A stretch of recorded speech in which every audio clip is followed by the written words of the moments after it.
Welcome to the Overrated Experience Sports and Sports Betting Podcast. I'm your host, Kyle Wander, along with Austin Ajax, baby. You already knew. There we go. So we're here on video, we're here on audio to make your Sunday absolutely amazing. This is the first Sunday in a long time where we do not have NFL football, but we are 1 week away from Super Bowl 60, the Seattle Seahawks taking on the New England Patriots. Austin, what's your excitement level right now out of 10? Honestly, I got to say an 8. You know, these are definitely top two teams from each side. You know, Seahawks definitely being the best. You can't complain. Honestly, I am fired up. I'm excited for a good one here. What are your thoughts? I'm not there yet. I think I'm a 7. I'll say a 7. Because this bye week sucks. You know, there's nothing to sink your teeth into, an actual a game to look forward to. So I understand the need for the bye week. I get it. It just sucks. That's all. But I'll get more pumped as these stories get told throughout 1 week from now. We'll hear so much about Sam Darnold and his journey in his career. We'll hear a lot about Mike Vrabel and the New England Patriots. And we're going to hear a lot about many stories and the lead up to the halftime show. You excited for the halftime show, Bad Bunny? I think so. And Bad Bunny and Green Day, one of the best bands out there, Green Day. And I think honestly, I did my recap of the year for my Apple Music, and I think Bad Bunny might have been like 7 or 8 or something. Really? So I've definitely, yeah. Can you name 2 bad. of his songs? They're all in Spanish, so I don't want to even attempt. Try Honestly, it. Give me a try. Come on. No, I can't. They're Spanish words, so I didn't remember them. You know. But you would know where to find the songs if you had to. Yeah, of course. Yeah, Okay. I got a couple albums downloaded, so. All right. So Bad Bunny is your boy. I'll give Bad Bunny credit that he has spent time in the WWE Really? wrestling. I did not know that. You didn't know that? No, I didn't know he was fought in the WWE. About That's a year hilarious. ago, he had one of the greatest entrances when they had their pay-per-view in Puerto Rico, Backlash. And he came out because it was a street fight with Damian Priest. So he actually, he got my respect because he was all in, right? He was not just the guy showing up. He was all in for a run with the WWE and put his body on the line, took it seriously, did a really good job. So I give somebody props there. He's got a couple good songs. So I'm not hung up on the halftime show. A lot of people, for whatever reason, believe this is controversial, but to each his own. And you know what? Next week, maybe we'll even have some of our novelty picks because a lot of bets include things like what songs Bad Bunny will play, not play, who will join him on stage. So now that I know you're the Bad Bunny expert, yeah. All right. Hey, you already know Cardi B is going to make an appearance. Plus 200, you got to move now. You got to move now. That's right. It was plus 200. She's the favorite to join him on in the performance. The connection with Stephon Diggs. So what's this episode about? Well, first of all, I got to mention you got to join the podcast on X at Overrated EXPER2. That's Overrated EXPER2. Austin from Ajax. I still don't see a handle on X from you. So I'm hoping that by the Super Bowl you will have an X profile. Can I get a commitment? No, you guys can find me on Instagram. Just K Phillips 2220. Give me a follow. I'll follow back. Okay. Any fan of how the about show creating is a friend of mine. Why not create an X profile? Why not create an X? Yeah, I had one back in the day. I don't know, grew bored of the app. I think our fans want to hear you on X. Can you commit to it? You got to promote the pod. I actually will officially go out of my way not to commit. Oh, come on. Yeah, maybe one day, but I don't know. One day. What? You guys want to really hear my tweets? If there's a petition, 5 people sign it, I will officially create an X account. Okay, we'll get a petition over there. All right, I need 5 signatures on paper. Yeah, printer paper. All right, so anybody out there listening, please, to get me to convince Austin from Ajax to pump out an X profile so we can start pumping this podcast up, please leave me a message at Overrated EXPER2. Overrated EXPER2, and that's calling out Austin from Ajax. He needs to get on the X. So I need that support. I need at least 5 commitments from you, the audience, to post that our way so that he has no choice absolutely no choice but to get on X. So we'll see how that plays out, and hopefully our listeners stick it to you and bring up that they want Austin from Ajax on X. And this podcast is not going to be the official plays just yet for the Super Bowl. We are 1 week out.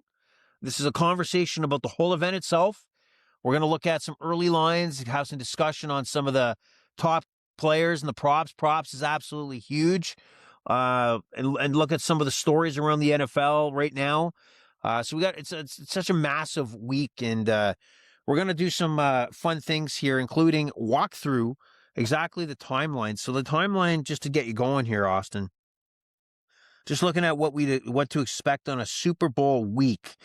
So Monday, February 2nd is opening night, fueled by Gatorade. Teams make their first public appearance on Super Bowl week, and usually speeches from coaches, selected players.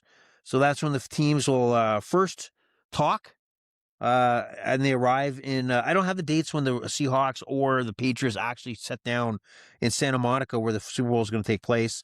The media center opens Tuesday. Pro Bowl games, flag football. Yeah. So did you know that Tuesday that the Pro Bowl game is happening? It's a flag football game, AFC versus NFC. Honestly, I would have probably assumed it was today. I did not know it was on the Tuesday. Well, it used to be the week after. No, was it? Yeah, it used to be originally the week after the Super Bowl, and then it became the week in between, and then it turned into a flag football game because nobody's watching this shit. So Pro Bowl happening Tuesday. Flag football. It's probably the best they can do, to be honest, for interest. And then you have the Super Bowl experience opens. This is an interactive fan festival that opens up for fans, and it runs through Saturday, February 7th. And then we got Media Day on February 4th. And any favorite Media Day moments that you recall back in the day? Favorite Media Day moments? I mean, there's that classic Tom Brady video. I think it was they were asking Tom Brady who his hero was, yes. And he said his dad, and obviously that's an emotional moment. Funny enough, though, I actually did see a clip of that, and then they're like, "Who's the biggest inspiration to you?" And he's like, "My dad," and then it cuts to Eli Manning going off. You know what I mean? That's a good one. But there's also Marshawn Lynch. Who refused to speak to the media. Oh, yeah. What did he used to say? I'm up here because I don't want to get fined. And he wouldn't answer a question. He just, I'm here because I don't want to get fined. So, but there's a lot of, like, the media day brings in more than the traditional NFL media. So anybody across the world, Mexico, Europe, they're all there to join in and ask questions, and some try to get unique. So I told you before the podcast, we're going to play a kind of a game here. You're going to play the part of your boy, Sam Darnold.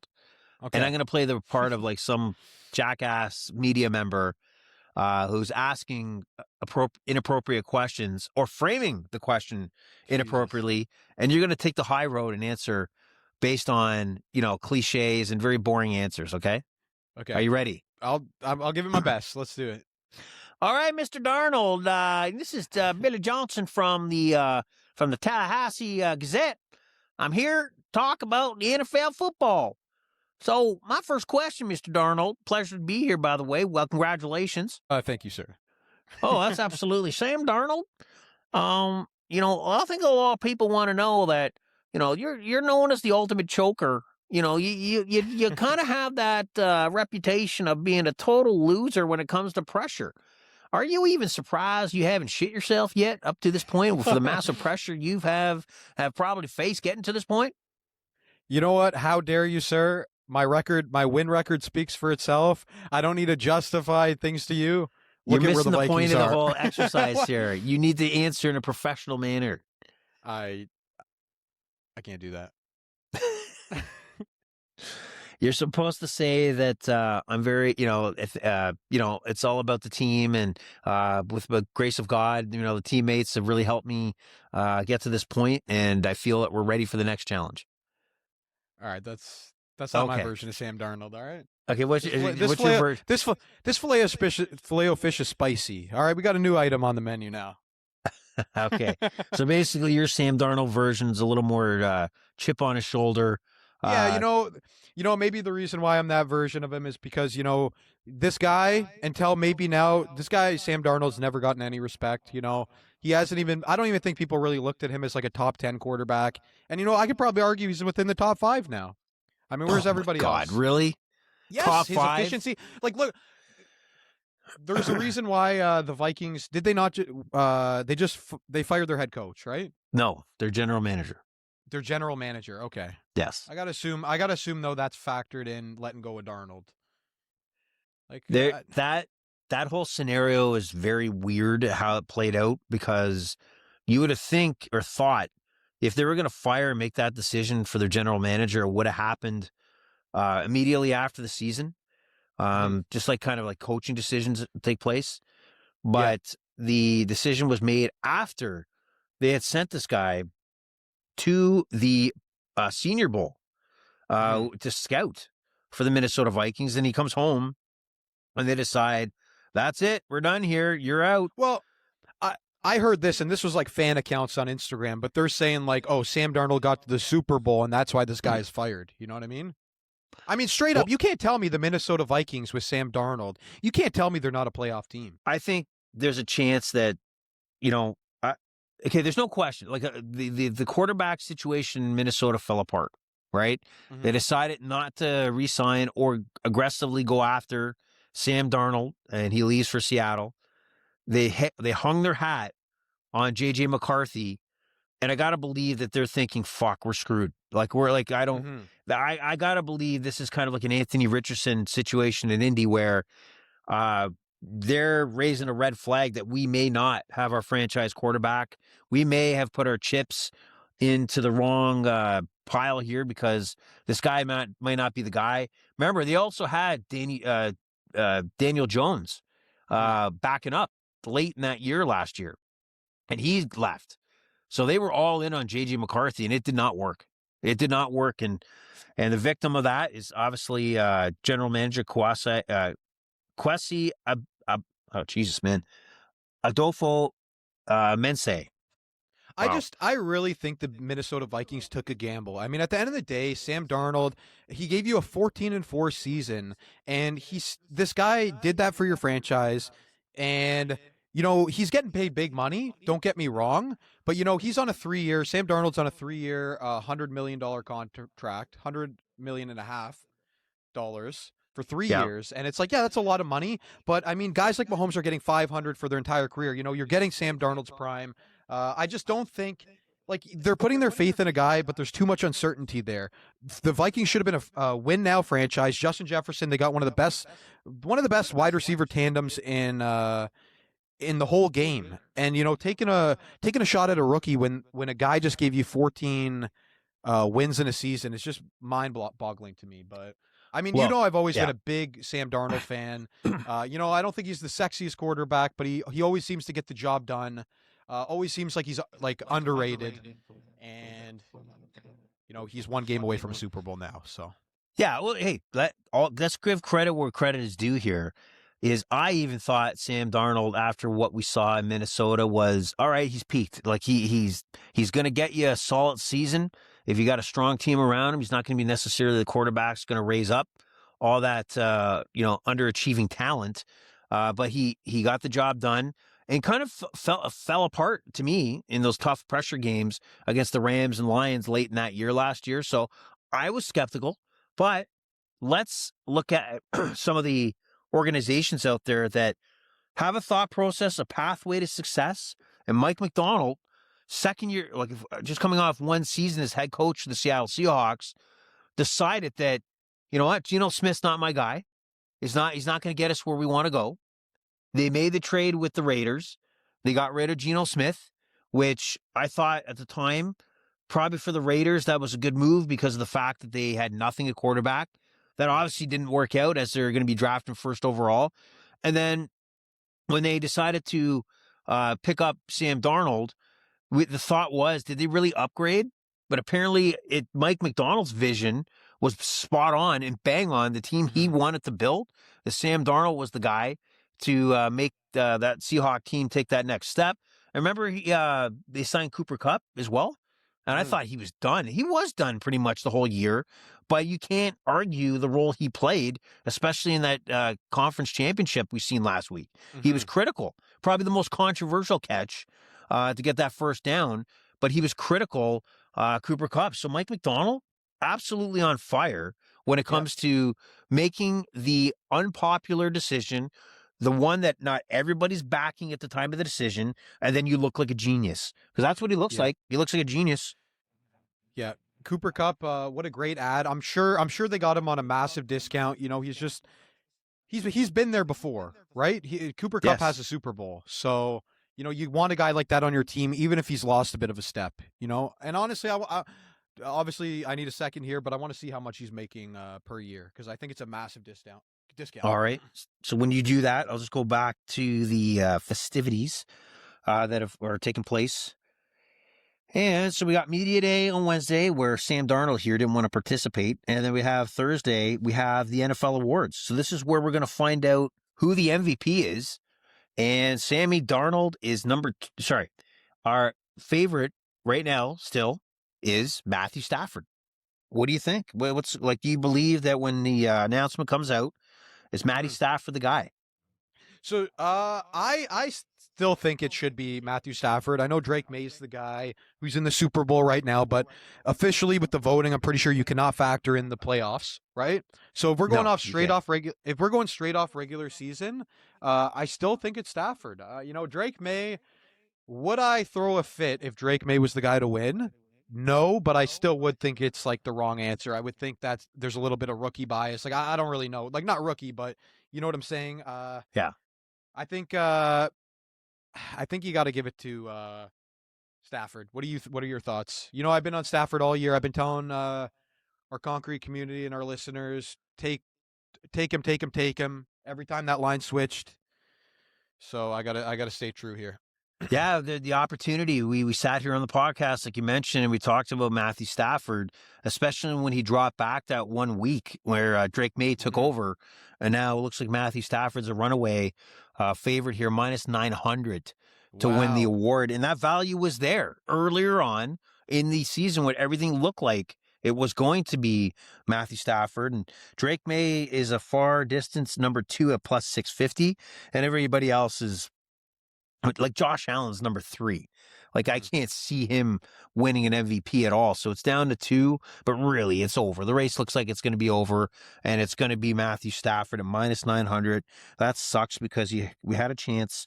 And the coach of the year, rookie of the year. So right now for the awards, we have offensive player of the year, and Jigba's actually the favorite, which surprises me, right? And Jigba had a great year, but Puka's number 2 at plus 750. Like, is there a shot that Puka can win this? Offensive player of I the mean, year? if I'm not, 750 I mean plus Puka. 750. I'm pretty sure JSN has games on Puka. Is that not? Did Puka miss a couple games this year? I'm pretty sure he did. I think He JSN did. had a pretty healthy season. I He don't know, did. man. Yeah. These guys are like they're interchangeable, like 1 and 2 receivers. It's too hard to tell. Both of them had such phenomenal seasons. You know, even at a fantasy standpoint, like say you're the first pick off the board, you want a wide receiver. You know, do you really care which one of those two guys you get? You know what I mean? Uh, just two amazing talents. Yeah, for some reason I feel like Puka stood out more, like more dominant. Yeah, And which it's probably because of those couple games he did miss. see, That probably is the difference.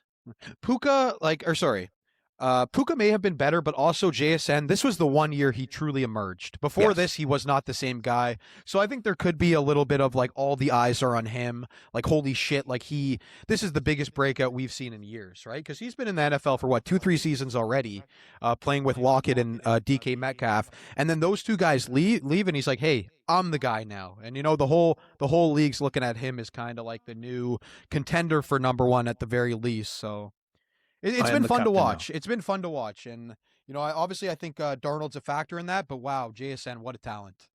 Now, kudos again, Mike McDonald. You know, I forgot about that. You know, letting DK Metcalf go and Tyler Lockett and giving Njigba the respect to be the number 1 guy. And it's paid off. Like, it absolutely paid off. Every move he's made has turned to gold so far. So you got the offensive. Looks like it's going to be in Jigba. Who do you think the comeback player of the year is? Minus Comeback player of the 4,000. year. He helped you in Comeback. fantasy a lot. He helped me. Christian McCaffrey. It has to That's be right. right. Yep, Yeah. he's Oh, minus you know what? Yeah, 4,000. everyone. Yeah, McCaffrey. Like, man, the amount of people who I've talked to about McCaffrey this year, and they're just like, yeah, he's back. Like, I think a lot of people still even view him as like this is the number one running back, and it's like, I think he's lost a slight step, but the guy's still a stud. Um, you Defensive know, defensive player of the year. I don't think it's too hard to figure this one out. We got the sack record. yeah, Myles Garrett, of Miles course. Garrett, Yeah, runaway. And who do you think the rookie is? rookie of the year. Think wide Rookie of the receiver. Think a team that has shit quarterback. Lost against the Rams in the playoffs. lost against. I'm tripping. Uh, Think South. Think Carolina. McMillan. McMillan, yeah, he's the runaway favorite Wow, right now. McMillan's the rookie of the year candidate. Really? He's I mean, like the odds-on yeah, favorite. Yes. he had. I had him in my fantasy league for the 416 that actually won, and yeah, he Yes. was a great pick. He was always like a big depth guy. Like he wasn't like blowing you away, but he'd have his like 100-yard weeks out of nowhere, and Right. obviously that rookie pick was a huge part of Carolina's success this year. Still such a weird one. It is weird because I can't believe that a wide receiver with that passing attack is, Yeah. had a successful season, but he was definitely successful, noticeable, even in the playoffs, had some big catches. So if they just had a quarterback and give him the ball, he might even become more dominant as he gets into his second and additional years. Mhm. So that's kind of what we're looking at on Thursday for the awards. And then we get into, let's see, concerts, Friday, music and networking events. Has nothing to do with us. Saturday, the Super Bowl breakfast. We're not going to be there for that. Not this year. NFL Super Bowl LX flag football game on YouTube. This is more like celebrities playing flag football. I'm sure that everybody will tune into that garbage. And then you got Sunday, the big game. And the Sunday game kicks off at 6:30 Eastern Standard Time. The opening line, it hasn't moved since, and it probably won't move until we get into next week, is 4.5. The Seahawks open as 4.5-point favorites. And right now, the over-under is 45.5. And I'm looking at the different books, right? I'm using, and this is not a sponsor, but BetStamp. And I'm looking at all the Canadian books. And yeah, it's outside of maybe one book, Power Play. I've never heard of this book before. They're at -4. Majority had the over-under 45.5. I'm starting to see some 45s on the board, and several. Bet Rivers has 45. And some other books, Unibet or whatever, has 45, but the majority still have 45.5. What's your initial take on that spread? And look, I know Sam Darnold's your boy, and you get into like, I got to protect Sam Darnold. I got to support him. I got to back him up. Well, look at it from a neutral point of view. What's your thoughts on the spread? What do you like so far? I'm gonna say my bad. It's pretty accurate to what I would have guessed. I clearly do think that Seahawks are the better team. They got that lights out defense. If it moved to like 4, if it moved to 5, I'd be surprised. 4.5 seems right on. 4, I wouldn't be that surprised either. But initially, this is probably around where I would set it. Well, what side would you take right now if you had to make a play? If I had to make a play right now, We're and I not going still to do lock need you to into think. it till next week. Yeah, I'm not locked in. Next week, I could completely go in the different direction. Yes, just letting that's the fine. fans know. I don't want you to commit to This my is mean and thought. lean Sunday. Yeah, So what's your direction? like If you had a to part of lean, me wants to say the Seahawks, like the Seahawks by 7. That's like what I kind of think this game. I mean, I'm getting into a little bit of the total here, but I think it could be a defensive kind of Super Bowl. Which I mean, obviously I want to see the offense for the entertainment, but I can see it coming down to the better defense, and I think the Seahawks could be that. Drake May and Darnold both moving the ball well, both great quarterbacks. But I just think, this is like a 21-17 kind of game, or maybe not 21, maybe 24-17, something like that. And I think I think Seahawks get it done. I've been such a fan of Darnold. I think a lot of this game comes down to him, and the belief is there. Okay. Okay. Also, So, yeah, one go thing for ahead. the fans. I was going to save this for a little later, but I'm jumping the gun a little bit. If Sam Darnold and the Seahawks win the Super Bowl and Sam Darnold wins Super Bowl MVP, I will eat a double filet-o-fish live on air. At least one big bite for the viewers. At least one big bite. You got to finish the Yeah, whole I've thing and never try to and hey, talk at the same time. I've never had a filet-o-fish in my life, but I'm doing it for Darnold. You've never had a filet I'm of doing it fish? for this man I respect. No, have you? Yeah, it's not bad. Really? No, Yeah. in my life, 28 years You haven't on you this haven't earth, never had a filet of you fish. haven't tried just to change it up on a Friday to have a filet of fish. No, and I've met those people that like die by it. Like, they go to McDonald's, they only get the filet of fish, never haven't had anything off the menu for 10 years other than that. You know what I mean? Are you trying to say there's like a filet of fish community out there? They're just like the concrete community. Yes, there is a filet of fish community out there. Do the filet of fish people interact with the concrete community often? Are they the same people sometimes? We actually go out our way to avoid those kind of people. We don't. Okay. We're quarter pounder guys, so Quarter we don't pounder fuck guys, with get that. it? Well, just to look at, I know we just talked about the opening line. I also think right now, if you put a gun to my head and I had to make a decision, I would take the Seahawks. They're on a roll right now, like just a heater. Yeah. But I too could probably be convinced to give the Patriots a shot. Yeah. Straight up, just because I think the line's going to go up. I think it's going to wind up at 6, in my opinion. Wow, 6, really? I think it's going to be 6. I think the bettors are going to load the pros. Remember, it's the professionals out there that change these lines, and I think some guy's going to have a shady briefcase dumped on a desk at Caesar's Palace and talk about, give me a hunch. And when I say a hunch, $100,000 on the Seahawks, and they're going to have to move the line to account for those who are hammering the 4.5. That's my thought. I will say just a couple thoughts I want to say too, or just a thought. If you were betting this game for pure entertainment, you'd probably want to go on the side of the Patriots straight up, because there's obviously they could win this game. This team has been lights out, amazing to watch. At 3-1, that seems like great value, but man, do the Seahawks feel like the best team in football. It's hard to go against them. Anything could happen in one game. But I'll have to take the week and decide and come back what I'm officially locking down. Like you have no fear that Sam Darnold's going to feel the moment. It's going to be too big for him. He's got to this point. He's looked pretty good. Do you feel that he's going to have one of those 3 to 4 interception games that he is known for? He cracks now and then. What do you think? No, I think I'll be eating that filet-o-fish on air. I think he'll MVP. I think he will win MVP. I think he will win MVP. I think he'll be solid. I think as good as he's been, he has the odd turnovers. I could see this game, for whatever reason, 0 turnover game. I might be looking at that as a prop next week. Not 0 turnover, sorry, 0 interception. Could be a fumble. That's a little more unpredictable in my eyes. I'm rolling with this guy. I love the Sam Darnold guy. I think, if he wins the Super Bowl, I might get a Sam Darnold jersey. See, the thing about this is that I have that same thought process on Brady, right? When every time Brady was in a Super Bowl, except once, like I always felt like I had to defend him. I always felt like I had to back him. And for the most part, I did. The only time I did not back him and I got greedy and it worked out, was that first Super Bowl against the Giants. Yeah. The perfect season. And got quite a payday on that one. It was nice back then to get money. But I just don't.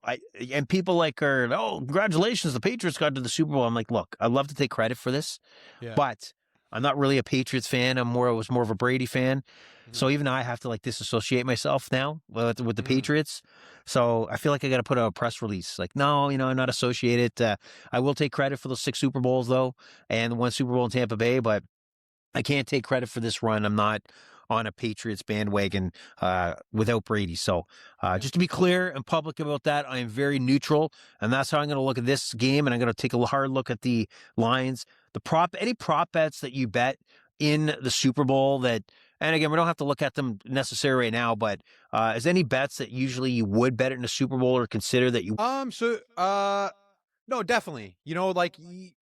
we try to use our patience on this show. We try to make the great picks for you. But when it comes to the Super Bowl, there's a little more entertainment factor for me personally. There might be $100 that I'm willing to lose on like five $20 prop bets, like a heads or a tails. One just something to mention, and I want to say this to all our listeners here, but like one that I usually wouldn't bet is the heads or tails. But on FanDuel, I don't know if you've seen this. It Yes. looks like if you put a small bet on the coin toss, you actually win a share of $1 million and 3 million bonus spins, which probably will be like a free 10, $15, something like that, maybe even less, but some free money there. I might throw $10 in the coin toss. Funny story. I'll never forget when my uncle Dilla. We got it's Super Bowl Sunday, and we got the TV in the kitchen, TV in the living room, and I'll never forget the guy flips the coin, it lands tails, or sorry, heads, I think, and all I hear is yes. And ever since then, I've always thought of putting small bets on the coin toss. So with FanDuel's offer there, I definitely will be. Sad to see they don't have the Gronk kick there again, but No, it I is think what it this is. replaces the Gronk kick, right? This is the Mhm. simplicity of trying to get people to participate. It's funny how the heads or tails is a big one for Super Bowl that you probably wouldn't bet any other time. If there's a community out there that bets it normally, then Mhm. hats off to you. I don't see how you're getting an edge one way or the other, but definitely that color of the Kool-Aid or Gatorade that we put over the winning coaches Yeah. after the win. Those are the bets you would probably make during the Super Bowl, but not regular Sundays. Stuff that stands out to me. Um, are unique to these games because teams have 2 weeks to plan and get creative offensively. And I know was it last year, 2 years ago? Uh, no, it was 2 years ago. Was this KC and San Fran? Where would there be more than was it two people or three people to throw a pass in a Mhm. game for the 49ers? No. It would be more than three players to throw a pass in the game. It could be both Mhm. teams. And it is plus money, right? You Mhm. have the two quarterbacks, obviously, to make a throw. You have the odds are that maybe another quarterback comes in due to injury, but it's usually a player that's a halfback option where they throw it downfield. And that's what happened. That was the touchdown they scored. I think it was Jennings. That was Mhm. the third player credited with a pass. So those are the things I would look at in a Super Bowl context versus any other Sunday. So that's one I'm keeping an eye out for. There's another one right now that my early look at some of the special bets. And I thought this is pretty friggin' valuable, right? Um, and it's on FanDuel. And where is it? Well, the Patriots have more. Damn it! Let me just look at this again. Will the players rush it? Uh, yeah. Well, the Patriots have more than 3.5 players, Mhm. right? So right Yeah. now, the last couple games, it's only been Henderson and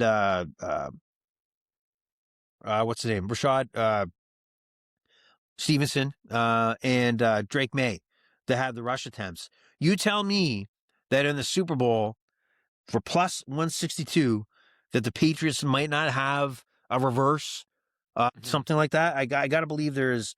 Can't remember. Was it the Seahawks or the Patriots? It might have been the Seahawks. I can't remember which one. I got to go back and check now. I know it suck, but those are the kind of bets that I feel teams will get very creative. Throw in that I Mhm. think these bets have real value to them. Like, will there be like more than the average, like the number of players that see Mhm. a reception or Yeah. see a rush or a pass or make a pass attempt? Those are things that are Yeah. very in play for me heading into next week. One thing I also want to say here, we preach on this podcast, not necessarily every week, but to diversify your betting accounts. Have multiple sports lines or sports books so that you can, find the best odds. But for Super Bowl Sunday, it's not just about that. Every website, every betting site is going to have its unique individual offers to take advantage of, even if it's like a $10 or $20 offer on each site. But that adds up, and make sure to keep an eye out for kind of the specials, the free juice in a way. Even we're talking about the coin flip. And I remember there's one, it's either Bet365 or the score, but they're going to take no vig on the coin toss whatsoever. So, it's small things like that. If you're going to even place these entertainment bets where the odds really could be in your favor, because of these boosted odds, So yes, it's entertainment, but it's still strategic. And I think, that's what I'm going to try to come with next week. Some of those bets, like, hey, they're giving you double the money for touchdown scores up to $10. Maybe that's not a lot, but if you're doing that on 3 different sites, there's your entertainment bets, and there's a way to make some quick, maybe not a ton, but make some quick, easy money. Yeah, I can't agree more. I think if you want to test that theory, this is the perfect game to look at and review all the different books out there. Take 3 or 4. Look at those props. I guarantee you will find multiple differences for those props you like. If you like Kenneth, better hone in on a site that's going to give you the best, even if it's a yard, the best odds that you could possibly take, because it will come down to that. It will come down to those kind of situations where a yard does matter and you didn't take advantage of it and you were stuck only using FanDuel or only stuck using DraftKings. You're going to put yourself in a losing situation. So I think that's going to be part of our play as well. I encourage both of us heading into next week to look around beyond the FanDuels for those, examples where you're going to get it better on MGM than you do on this, or DraftKings has it better here or there. And we got to point those value plays out. And that's exactly what we want to do, is shop around, especially during Super Bowl week. And you might even find a promotion that suits you to put some money in that might be, as a new player, help you out in your bankroll as well. Yep. So a lot there to discuss. I mean, early thoughts, like what players do you think will have a massive game here that you're going to be looking at and checking out their products? So there's one player that stands out to me that maybe you would know, but the listeners wouldn't know, that I think could have a big game. And then obviously I'll state the obvious one first, JSN. Can he take over here, or will he be a focal point to take away from the Patriots? Because, you can't leave him unchecked. But on the Patriots side, one look ahead bet. I'm not going to give you guys too much. I'm going to come with at least 5, 6, maybe up to 10 props next week. But there's a guy that I've really liked on the Patriots who, he doesn't necessarily show up every game, but I feel like he shows up in the big moments, and that's Booty. I got to pull up his first name. What's his name? Do you remember his first name? Yes. But I seen Keaton Booty, is that it? Yeah. Well, anyways, for 3 receptions in the Super Bowl, he has a lineup plus 112, and I think he gets at least 3, if not 4 or 5 catches. He had a big game last week, and I think he comes through again in the Super Bowl. Keyshawn Booty. Yeah. Keyshawn Booty. Sorry for that pronunciation on my part. But you I think that's one to look at. Potentially him having a good game because his lines are all kind of low. Yeah, that's my thoughts. That's a look ahead. That's a look ahead, okay? And then the MVP odds: Sammy Darnold's plus 115, Drake May is plus 230, Jackson Smith and Jigba's plus 550. Now here's the value I think that there is in this flat: Kenneth Walker plus 800, 850. Seahawks. Yeah. He's the main guy, whether it be rushing, passes out of the backfield. Like, he is just as odds are that he's going to have a dominant MVP-like game like anybody else. Yeah, I love that. That screams value to me. Yeah, $850, $20 on it. Oh, I like that one. If you find a free touchdown scorer play, that's one to eye. Yeah. And so Kenneth Walker's anytime minus 190 to score a touchdown, plus 310 to score 2 or more. But he's also plus 370 to score the first touchdown, which I'm thinking, man, he might be that first guy to score that touchdown. I think 850 is a great value. I think I will be taking that. Obviously, I'll come back next year with the locked in picks, but good find there. Yeah. So it's a lot there. Now I was going to take a little quick look at some of the history and betting history in the Super Bowl. It might surprise you. So last 15 Super Bowls, 9 have been won by the underdog. Wow. 9 out of 15 Super Bowls have been won by the underdog. Hold on, where the hell is my thing here? No, I don't want that. Okay, so looking back, remember last year, the Chiefs were a 1.5 favorite over the Eagles, and that didn't turn out too good. So just taking a look back at some previous Super Bowls, Chiefs were 1.5 point favorites. Oh, I'm trying to get the. Oh, yeah. So Chiefs are 1.5-point favorites. The game was over 48.5, and it went over. So, but the underdog won.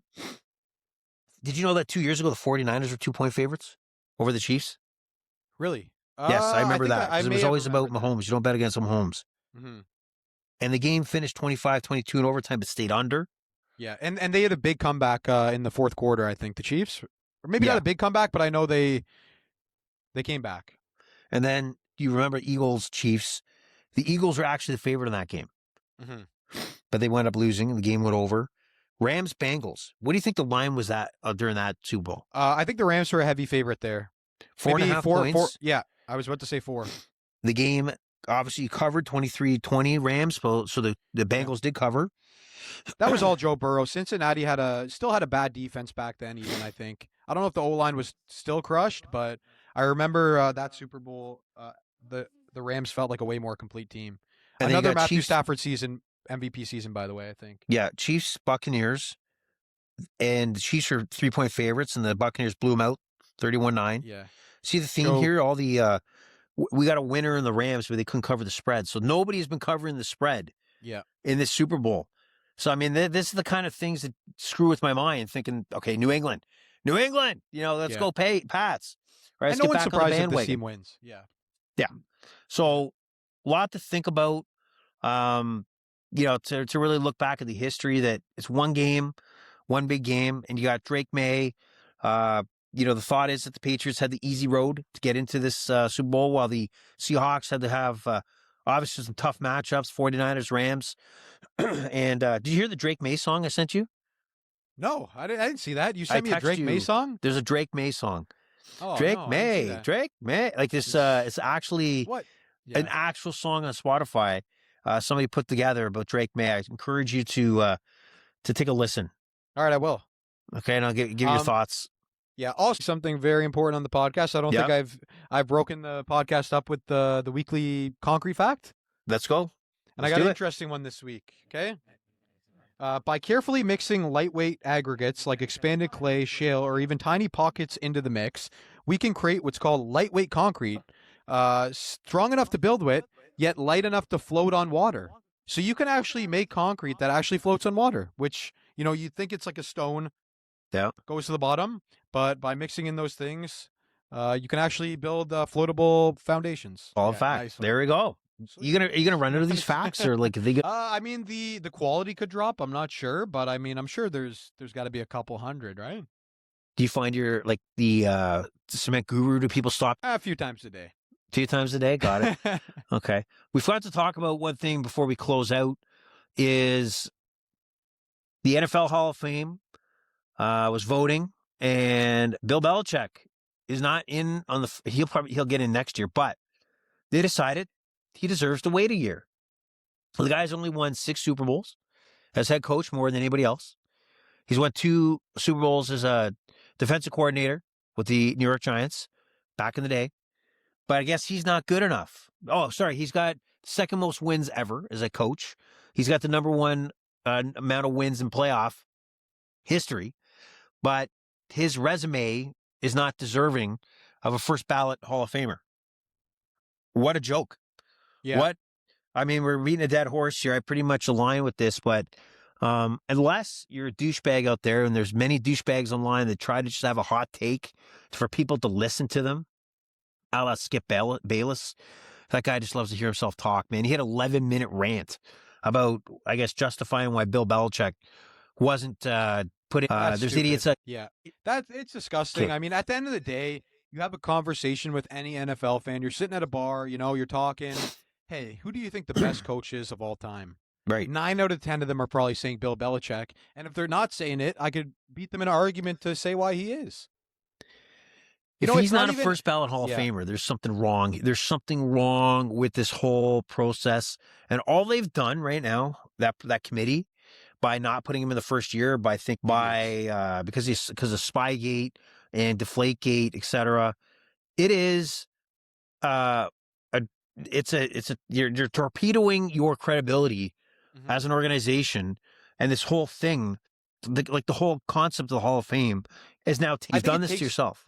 I think it takes away from every other person that's made it in the first ballot because it's a joke. It doesn't fucking matter. That's right. They've made it a joke. Therefore, how can you respect a first ballot vote anyways? It's not accurate. It's terrible. Not only did Bill Belichick win 6 Super Bowls with the Patriots, he won 2 Super Bowls as a coordinator, did he not? Yes, he did. It's disgusting. Like, I will say, to play devil's advocate, like Deflategate, first of all, here's why I don't think you can involve Deflategate, is because if you're doing that to Bill Belichick because of Deflategate, you're telling me you're going to do that to Tom Brady. If you do that to Tom Brady, I don't give a shit who is in the Hall of Fame anymore. It doesn't matter. You know what I mean? So the only argument, the devil's advocate thing that I could see is, near the end of Bill's career, obviously it fell off a cliff, right? And that was when Brady left, and I don't think he did enough to try to, the Patriots could have made an all-in push for one more Super Bowl, but they kind of were like, it's time to move on for Brady. Time to move on from Brady. That was the worst decision any franchise could have ever made of all time, right? It's true. But, and Bill didn't seem like, Bill was like, I don't know. It seemed like they were enthusiastic to try a new rookie quarterback at the time. And I always thought, like, what the hell are they doing? I don't care if they lose. Tom Brady got you 6 Super Bowls. What else does he have to do? And then Tom Brady leaves when the Patriots didn't make it a priority, and he goes and wins a Super Bowl with the Bucs. Kind of saying like, hey, Bill Belichick didn't made me. I'm a standout. But regardless of that devil's advocate, what a joke. What a joke. Is the Baseball Hall of Fame better not having Barry Bonds? See, I can understand like, oh, they did steroids, that I still think that's a joke because at the end of the day, you let them play in baseball knowing that they were on steroids. And listen, you profited from it. You profited from Barry Bonds. You're going to collect that money and then shaft the dude? Yeah. That's awful. That's I don't know. I hope that one day, they put in Barry Bonds. He's got the home run record. It's a joke. You allowed him to play, therefore it's your fault. Have higher standards, do more testing. That's not on you. Like, back in the day, it seemed like everyone was on the juice. And, I blame the MLB for allowing it if the players got away with it at that point. So that's the problem when you give too much power to somebody who's wielding it, like a reporter who's got a vote, that I'll be the judge and jury. I will step up, for society and not allow them into the Hall of Fame because I believe it's tainting. Like that's the problem you get into society if somebody gets given too much power and they're wielding it. And sometimes there might be something you agree with and like, yeah, okay, we don't stop this person from doing this. But now that you've allowed the power, there's a chance that, and probably more of a chance that they're going to wield the power for something you don't want. Yeah. And now that's the problem here is somebody playing judge and jury on Bill Belichick because he probably pissed him off based on his bland answers in a press conference that he would normally give. It's just dumb. It's very dumb and want to bring that up. So that's the Bill Belichick scenario here. Any other NFL news and notes you want to bring up and talk about, or are we ready to dig in and get some picks ready for next week, the big Saturday show? We're locked in, man. We're going to do this. It's going to be a big one. It's going to be a lengthy one, and we're going to look under the couch. We're looking for all change, because we're looking here to make a profit. So we're going to do it. We're going to do it. So anything else to add before we cut off today? Nope. Super excited for the Super Bowl. Excited to come back next week with some good picks for you guys. I'll try to get upwards to 10 props that I like, something like that. I think we've got it all. We got that concrete fact out of the way. I'm good on my end. Okay, and I encourage everybody, if you have not set your Super Bowl plans yet, start getting to it because the bars, the restaurants, they all will have a strategy and will be booked up very, very fast. So get to it. Don't wait. Use the Sunday, the downtime, the cold weather to work on your Super Bowl plans. And we'll catch you next Saturday, the massive Super Bowl football finale, Austin. It's the football finale. This is what we've built for. This is it. This is our Super Bowl of podcasts. So the Super Bowl of podcasts will take place next Saturday. Let's rock and roll, all right? Let's ride. That's right. I'm not doing that shit. I'm not doing no Russell Wilson. Anyway, the pleasure's all been yours. The overrated experience is over and out. Awesome from Ajax, out.